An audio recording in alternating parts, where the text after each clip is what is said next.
공동체만 나를 바로 세운다라는 제목으로 같이 하나님의 말씀을 나누겠습니다. 여러분 혹시 이런 이야기 들어보셨습니까? 예수님도 당시에는 이단이었다.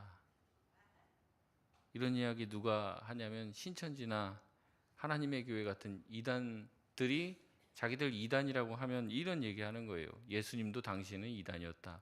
그러니까 우리도 이단 아니다 이거죠. 자기도 시간이 지나면 정통이라는 것이 밝혀질 것이다 이렇게 주장을 하는 거예요. 여러분 정말 그럴까요?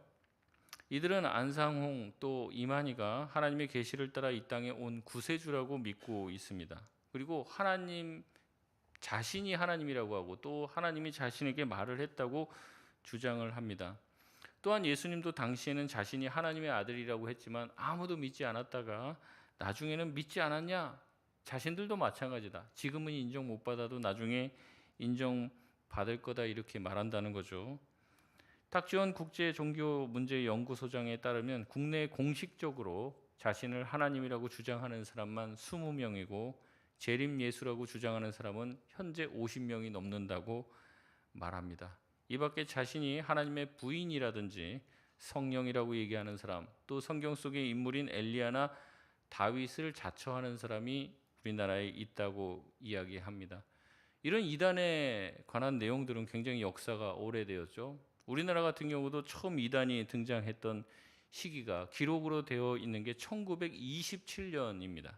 1927년 함경도 원산에서 자기 몸에 예수가 들어왔다고 주장하는 한 여자가 있었습니다.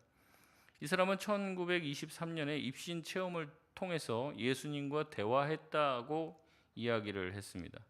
이렇게 주장하는 사람들이 많아요. 그러면서 이렇게 주장하는 사람들이 뭐라고 얘기하냐면 나도 성경의 사도행전에 나와 있는 사도 바울처럼 예수님을 이렇게 만나서 예수님께 이야기를 듣고 성령이 내 안에 들어와서 내가 변화되었고 내가 계시를 받았다. 그러므로 내가 지금 하고 있는 간증은 매우 성경적인 간증이다. 이렇게 주장을 했습니다.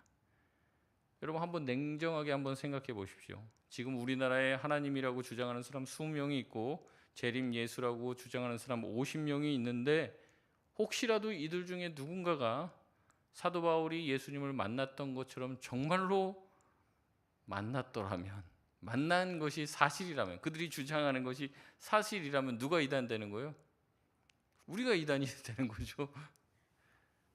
우리가 회개해야 되는 거죠. 그 사람이 진짜일 수도 있어요. 이게. 그러면 이제 우리가 다시 한번 그런 생각을 해보게 되는 거죠. 그러면 정말로 그 사람이 하나님을 만났다고 주장하는 사람들, 음성을 들었다고 하는 이 개인적인 체험이 정말로 하나님이 인정하시는 체험인지, 아니면 정말 사탄이 그를 속인 건지, 아니면 혼자서 그냥 어떤 망상에 빠져서 정신적인 질병에 빠져갖고 지금 자기가 하나님을 만났다고 주장하는지 어떻게 알 수 있을까요? 이게 오늘 주제입니다. 그 사람이 주장하는 내가 하나님 만났다는 체험이 진짜인지 아닌지 어떻게 알 수 있겠냐는 거예요. 지금 주장하는 사람이 이렇게 많다니까요. 그리고 추종하는 사람들도 많다는 거예요. 오늘 본문을 통해서 사도 바울의 개인적인 이 체험이 어떻게 공동체적으로 인정받고 공인되어 성경에 당당히 기록되어질 수 있는지를 한번 살펴보도록 하겠습니다. 먼저 본문에서 사울은 아나니아의 기도를 통해서 다시 눈을 뜨게 됩니다. 3일간 기도하며 금식을 했죠. 이것을 끝내고 이제는 음식을 먹게 됩니다. 19절 오늘 본문 말씀처럼 음식을 먹고 다시 강건하여져 힘을 되찾았습니다. 그리고 며칠 동안 다메섹의 제자들과 함께 시간을 보내며 교제를 했다고 나와 있습니다. 무슨 교제를 했겠습니까? 게임하고 그러겠습니까? 그게 아니죠.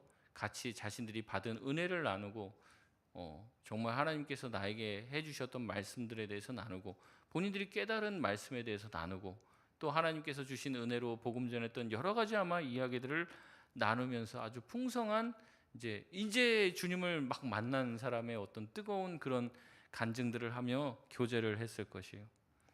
그러나 이 교제만 하고 있을 수는 없었습니다. 이제 사도 바울로 나중에 이제 되는 우리 사울이죠. 오늘 본문에 사울이라고 나오는데 사울은 가만히 있을 수가 없었어요.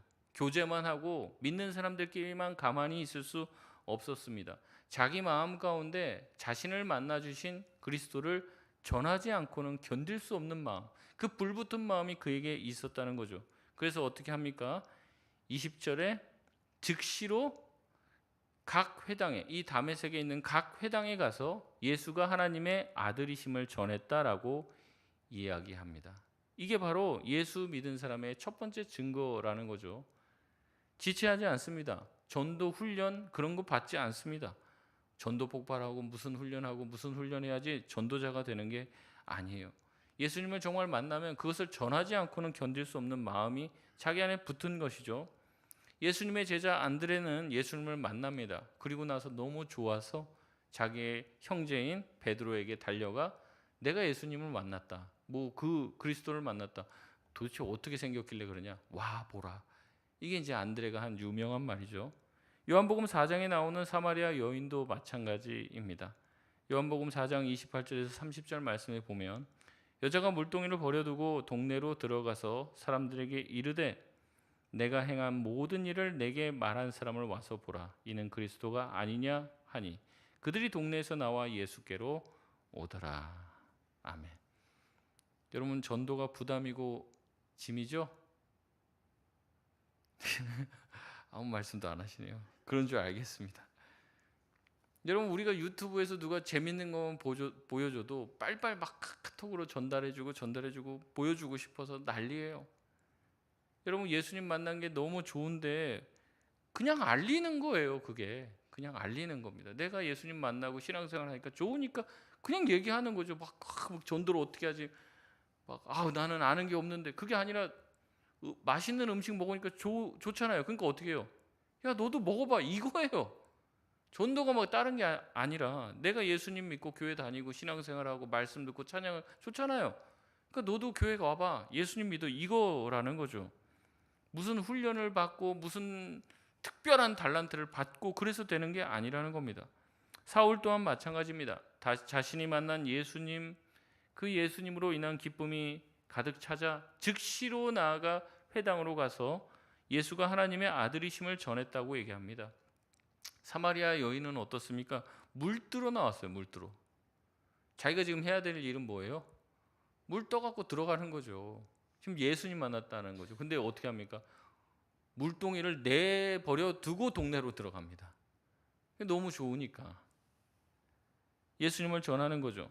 전도는 기쁨이고 자발적이 돼야 합니다. 전도를 어떻게 할 수 있을까요?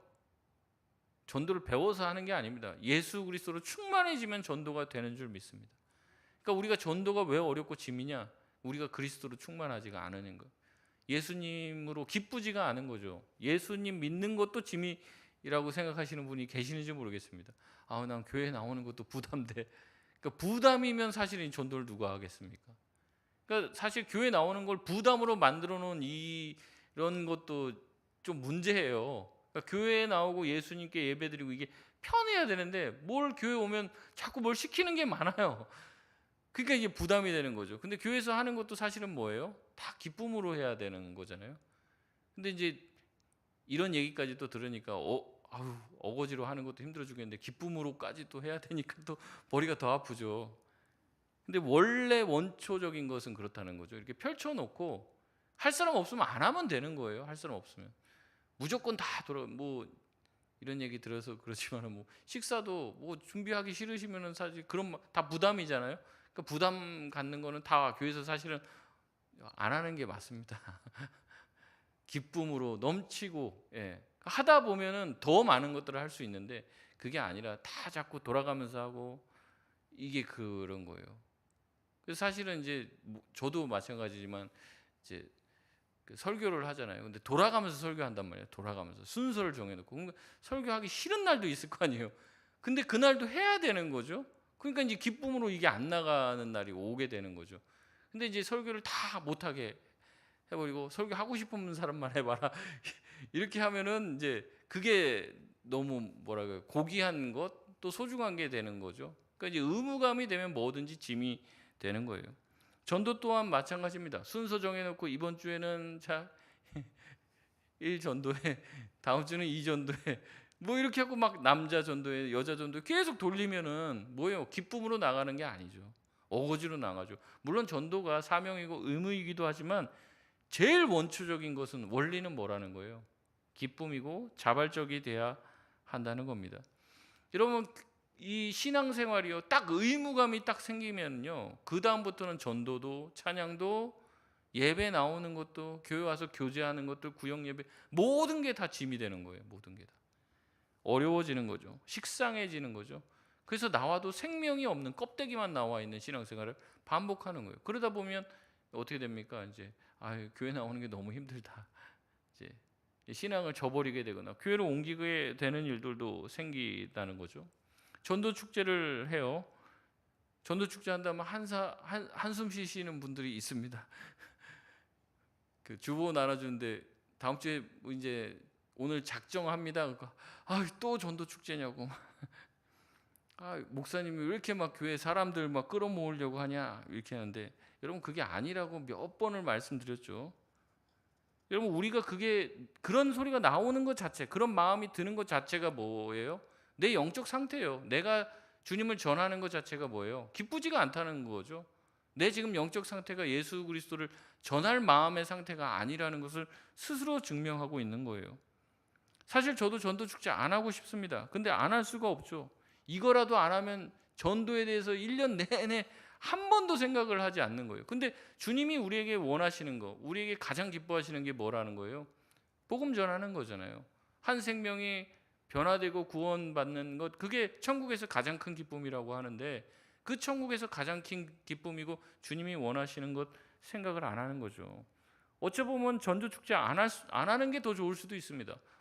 매주가 전도 축제죠. 매주가 예수 그리스도를 기쁨으로 전하는 사람, 그 기쁨으로 전해서 또 그 이야기를 듣고 또 교회에 나오는 사람들, 이 사람들이 계속 온다면은 전도 축제 할 이유가 뭐가 있겠습니까? 제 궁극적인 목표는 이제 전도 축제가 사라지는 거. 그리고 매주가 어때요? 전도 축제가 되는 거죠. 그래서 성경에서는 이게 숫자를 늘리는 목회를 하진 않아요. 근데 본질적인 목회를 하니까 어떻게 돼요?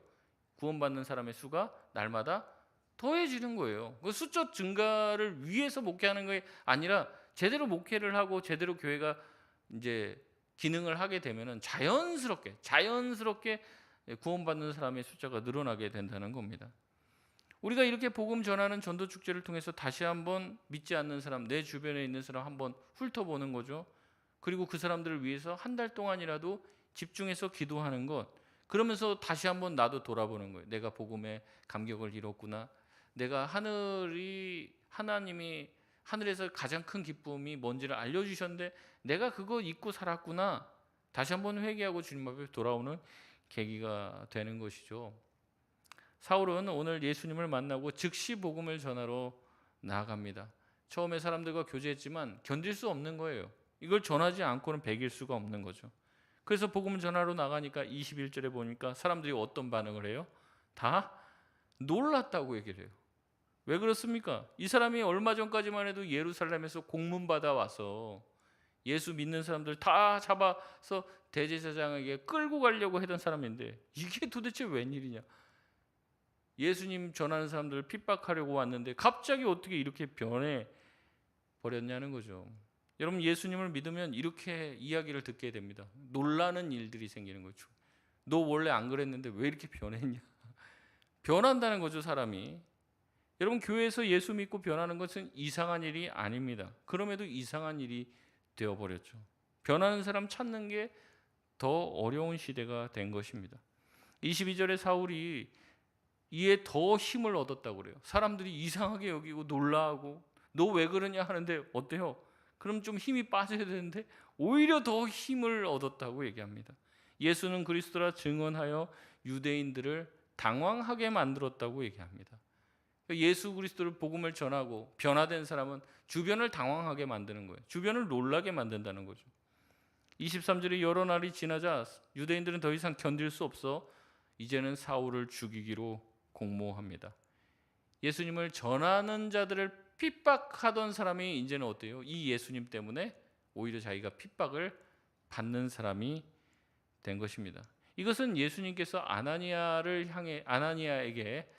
내가 이 사울을 어떻게 쓸 것인지를 말씀하시고 예언하셨던 언약의 성취가 되는 거지요. 우리 사도행전 9장 16절 말씀 우리 같이 한번 읽겠습니다. 시작. 그가 내 이름을 위하여 얼마나 고난을 받아야 할 것을 내가 그에게 보이리라 하시니. 아멘. 주님의 말씀이 성취가 된 것입니다. 사울에게까지 이 소식이 들리게 되어 밤에 사울을 광주리에 달아서 성 밖으로 탈출을 시켰습니다. 탈출을 시킨 이유는 사울로 하여금 예루살렘으로 가서 제자들과 교제하게 하기 위함이었습니다. 여러분, 왜 굳이 사울은 단순히 탈출해서 자기 고향이나 다른 데로 가지 않고 예루살렘으로 가서 제자들을 만나려고 했을까요? 여러분, 이 사건이요 굉장히 중요한 초대교회의 획을 긋는 사건입니다. 우리가 보통 이것을 그냥 넘어가는데 이게 굉장히 중요하고, 오늘 제가 초두에 말씀드린 이 사울의 어떤 굉장히 특별한 개인적인 종교적 체험이죠. 이런 어떤 영적 황홀경에 들어갔을 수도 있다라고 볼 수 있는데, 이런 개인적인 특별한 영적 체험을 이제 초대교회 전체가 공인해 주는 일이 바로 이 사건을 통해서 이루어지게 됩니다. 왜냐하면 초대교회의 최고 권위자는 지금 12사도들인 거예요. 이들이 모든 권위를 가지고 있습니다. 이들이 인정하면 인정이 되는 거예요. 그들은 예수님과 함께 지냈고 예수님의 가르침을 직접 받은 사람들입니다. 그리고 부활하신 예수님을 목격한 사람들이에요. 그러나 이렇게 가르침만으로 충분하지 않았죠. 배운 것으로만은 그들이 변화되지 않았습니다. 그들이 배운 것으로 충분했다면 예수님이 십자가에 달리실 때 같이 예수님을 지켜줬어야 하는 거죠. 그들은 다 도망갔습니다. 예수님한테 배웠어도 도망갔어요. 그런데 이제는 그 사람들이 변화되었죠. 이제 예수님을 위해서 죽겠다는 자리까지도 나가게 되었습니다. 거기에는 뭐가 있는 거예요? 사도행전 2장에 있는 마가다락방에서 성령이 그들에게 임한 장면을 통해서 이루어졌다는 거죠. 그러니까 항상 뭐가 있어야 되냐? 가르침도 받아야 되는데 뭐도 있어야 돼요? 성령이 임하는 사건이 있어야지 된다는 거죠. 이것을 통해서, 가르침을 받고 성령의 임함을 통해서, 성령의 체험과 변화를 통해서, 충만을 통해서 그 사람들이 변화가 되게 된다는 거예요. 그래서 항상 이 두 가지가 사도행전에서 계속해서 같이 갑니다. 교회의 시작에서 이 둘이 다 있어야 함을 보여줍니다. 배운다고 되는 게 아니라 성령을 체험하고 경험해야 하는 것이죠. 말씀과 성령 체험이 다 있어야 합니다. 배운 것으로만 충분하지는 않습니다. 말씀만 있고 체험이 없으면 차가워지고 자꾸 정죄하게 되죠. 말씀이 없이 체험만 있으면 가슴이 뜨거워지긴 하나 잘못된 길로 갈 가능성이 많아집니다. 초대교회에서는 처음 시작부터 이것을 같이 강조하고 있는 거예요. 말씀과 성령의 체험. 그런데 이제는 예수님께서 승천하셨기 때문에 직접 말씀을 해주거나 직접 이것이 옳은지 아닌지 판단해 줄 분이 계시지 않아요. 그렇기 때문에 예수님의 가르침을 토대로 새롭게 일어나는 일들에 대해서 이게 정말 맞는 일인지 아닌지를 이제 이 판단해낼 수 있는 이 권위가 바로 사도들에게 있다는 거죠. 이게 바로 사도의 전통인 것입니다. 객관적인 예수님의 말씀을 기억하는 사도들의 전통에 근거하여 개인의 체험이 정말로 하나님의 말씀에 합한지 아닌지를 검증하게 되는 그 역할을 바로 이 12사도가 했다는 것이죠. 그래서 이 사울의 개인적인 성령의 체험이 진짜 하나님께서 이 사울을 만나 주신 것인지 아닌지를 확인하기 위해서는 누구의 공인이 필요한 거예요? 이 사도들의 공인이 필요한 것이죠. 사도들의 전통을 따라서 검증이 되어야만 합니다. 그래야지 이 사울이 정말로 회심했고 그의 전도가 진짜라는 것, 그리고 그가 복음을 전할 전도자로서 충분히 준비되었다는 것을 객관적으로 인정받을 수가 있다는 거죠. 이 과정이 없이는요, 개인의 체험은 그냥 개인의 체험이에요. 이게 절대로 공적인 인정을 받을 수가 없는 것입니다. 그래서 예루살렘으로 온 것이죠. 사울이 변화되었고 그가 전하는 복음이 잘못되지 않았다는 것을 사도 공동체를 통해서 증명돼야 되고 사도들의 이 보증을 받을 필요가 있다는 거예요. 검증이 필요하다는 거죠. 그래서 칼빈은 모든 소명에 대해서 이중 소명을 이야기합니다. 예를 들어 이런 거예요. 자기가 이제 목회자라고 얘기하면 이제 내가 목회를 하겠다라는 강력한 이제 하나님의 부르심이 있어요. 말씀을 듣다가 기도하다가 하나님이 내 안에서 뭐 아니면 내 마음 깊은 곳에서 이제 목회자가 되라 이렇게 하는 이제 음성이 들렸거나 뭐 그런 어떤 강한 이끄심을 받았단 말이죠. 이게 내적 소명입니다. 자기 자신도 인정하는 거예요. 하나님이 나를 목회자로 부르신가 보다 이런 확신이 있는 거예요. 이게 필요하다고 얘기합니다. 이제 하나님께서 나를 부르셨다는 확신이 있어야 이제 나중에 힘들고 어려운 일이 생겨도 어때요? 하나님이 나를 부르셨다는 확신이 너무나도 특별하니까 어려움도 극복할 수 있는 힘이 바로 이 내적 확신에서 온다는 거예요. 근데 이런 것들로는 충분하지 않다고 칼빈은 얘기합니다. 그 다음에 두 번째 외적 소명이 있다는 거예요. 내가 하고 싶다고 다 목회자가 돼서는 안 된다고 얘기합니다. 먼저는 공동체를 통해서 그가 정말로 목회자가 될 법한 사람인지 인정을 받아야 한다는 거죠. 그래도 우리도 이제 목회자가 누가 되겠다고 하면 이제 뭐 담임 목사님이 이제 담임 목사 추천서도 받는 거고, 노회에 가면 또 노회에서 시험도 보고 노회장 추천서를 받는 거예요. 그게 모든 다 이제 외적인 어떤 부분에 대해서 이 사람이 목회자가 될 수 있느냐 아니냐에 대한 검증 절차로 그렇게 마련을 해 놓은 것이라는 거죠. 그래서 목회하고 싶다고 다 목회해서는 안 된다는 거예요. 내가 목회자로 섰을 때 교회 공동체 전체가 행복해지고, 내가 목회를 했을 때 정말로 하나님이 기뻐하시는 하나님의 나라가 이 땅에 실현이 되는 목회를 해야지. 이제 목회한다고 내 나름대로 나섰는데 성도들이 설교만 하면 다 졸아요. 내가 목회한다고 목회 계획 세우면 되는 게 없어요. 근데 이제 그런 사람은 딴 일을 해야지 괜히 목회를 하면 서로 괴롭다는 거예요. 이 칼빈이 말하는 이중 소명입니다. 반드시 소명은 내적 외적 소명의 점검을 받아야 한다는 거죠. 사도 바울도 마찬가지입니다. 이 사울 개인의 내적 체험이 공인되고 정말 이게 하나님이 그에게 말하는 것인지를 확실히 사도의 가르침과 전통으로 점검을 받아야 하는 거예요. 그리고 그의 사역을 통해서 정말로 어떠한 결과가 일어나는가를 통해서 점검을 받아야 한다는 거죠. 이것은 중직자를 세울 때도 마찬가지입니다. 내적 소명과 외적 소명을 다 검증해야 합니다. 검증은 인간적인 방법이 아닙니다. 이 사람이 우리 교회의 중직자가 되기에 합당한 사람인가를 시험해 봐야 한다는 거죠. 이 사람이 중직자가 됨으로 교회에 문제가 생길 것 같다면 그 전에 당회나 아니면 추천 작업 가운데서 걸러야 하는 기준이 필요하다는 거죠. 여러분, 세례도 마찬가지입니다. 초대교회는 세례받기 전에 3년 동안 신앙교육을 했습니다. 그리고 특정 직업을 가지고 있는 사람은 세례를 받을 수가 없었어요. 예를 들어서 검투사라든지 아니면은 이제 고리대금 업자라든지 아니면 몸을 파는 그런 직업을 갖고 있는 경우에는 세례를 받을 수가 없었습니다. 그 직업을 버려야지만 세례를 받을 수가 있었어요. 또한 세례를 단순히 믿겠다는 말로 허락이 되지 않았습니다. 교회의 정식 멤버가 되기 위해서는 수많은 검증 절차가 필요했어요. 가족의 동의가 있어야 되고, 직장에서 자기가 일하는 곳에서 예수 그리스도를 믿는 사람의 반드시 분명한 증거가 있어야지만, 그래서 내적이고 외적인 변화와 그 증거가 있어야지 교회의 멤버가 되는 거예요.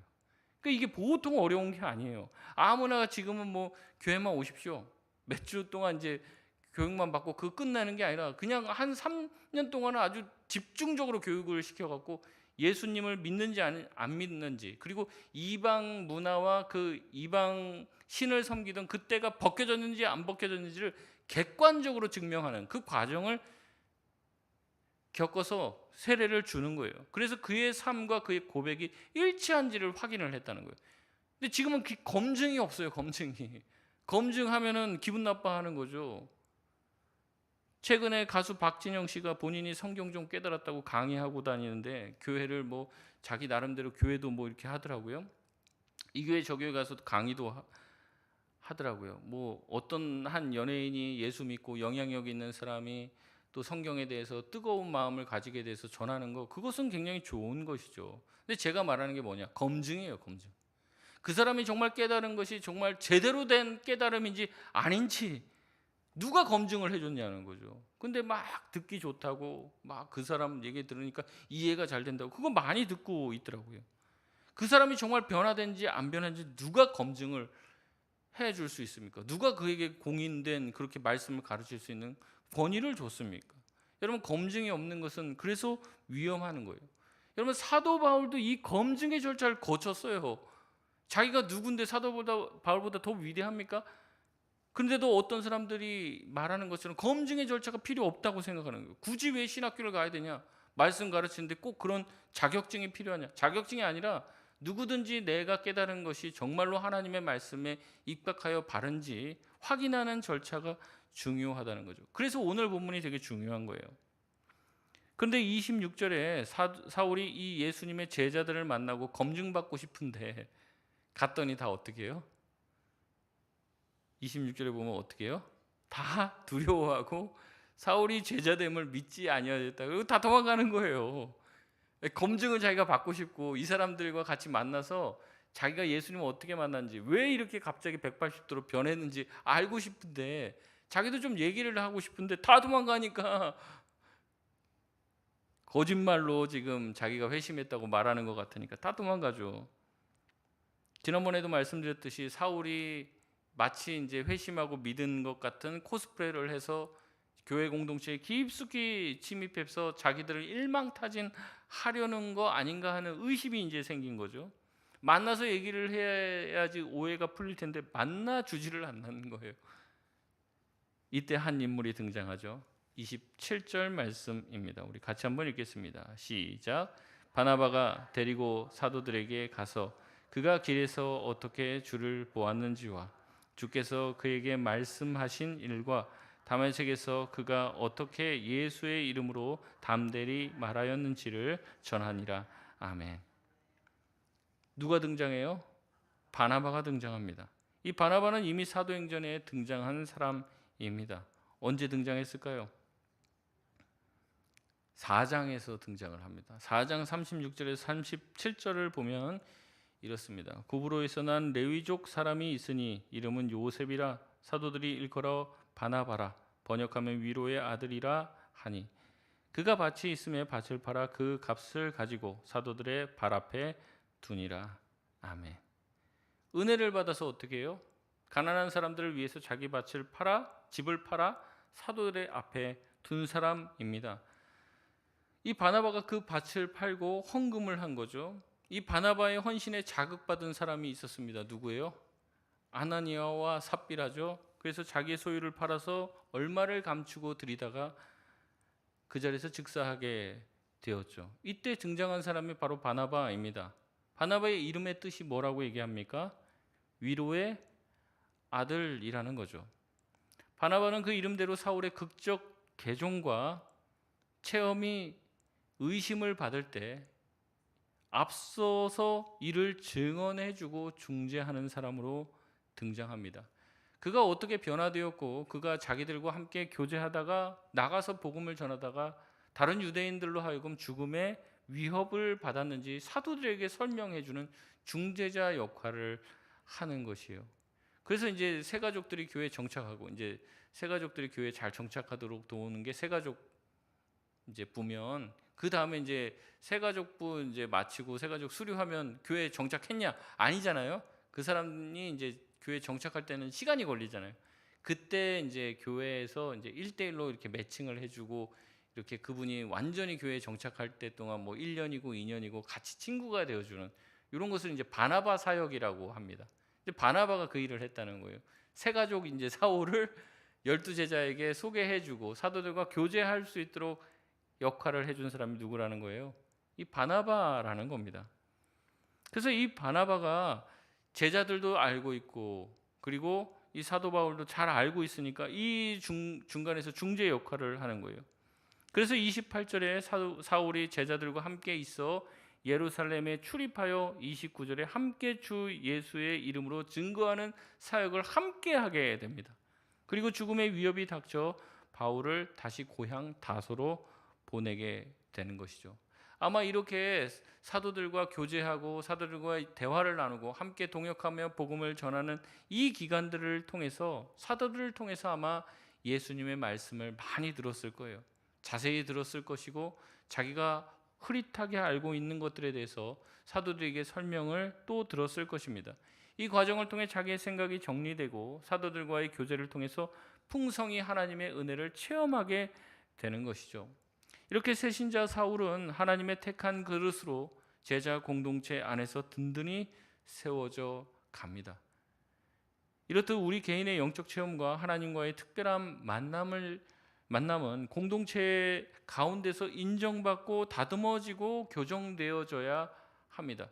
그냥 자기가 체험한 그게 장땡이 아니에요. 내가 본 어떤 환상, 내가 들었던 어떤 음성, 이것이 정답이 아니라는 말이죠. 이것은 공동체 안에서 점검되어져야 합니다. 그래서 내가 잘못 들었을 수도 있다, 내가 잘못 깨달았을 수도 있다는 것을 이제 우리가 인정하면서 그 공동체 안에서 교정이 돼야 되는 거죠. 그렇지 않고 홀로 따라 떨어져서 신앙생활을 하면 100% 이단이 되기 십상이라는 거예요. 어떤 사람은 얘기합니다. 저는 좋은 교회 목사님 설교만 듣습니다.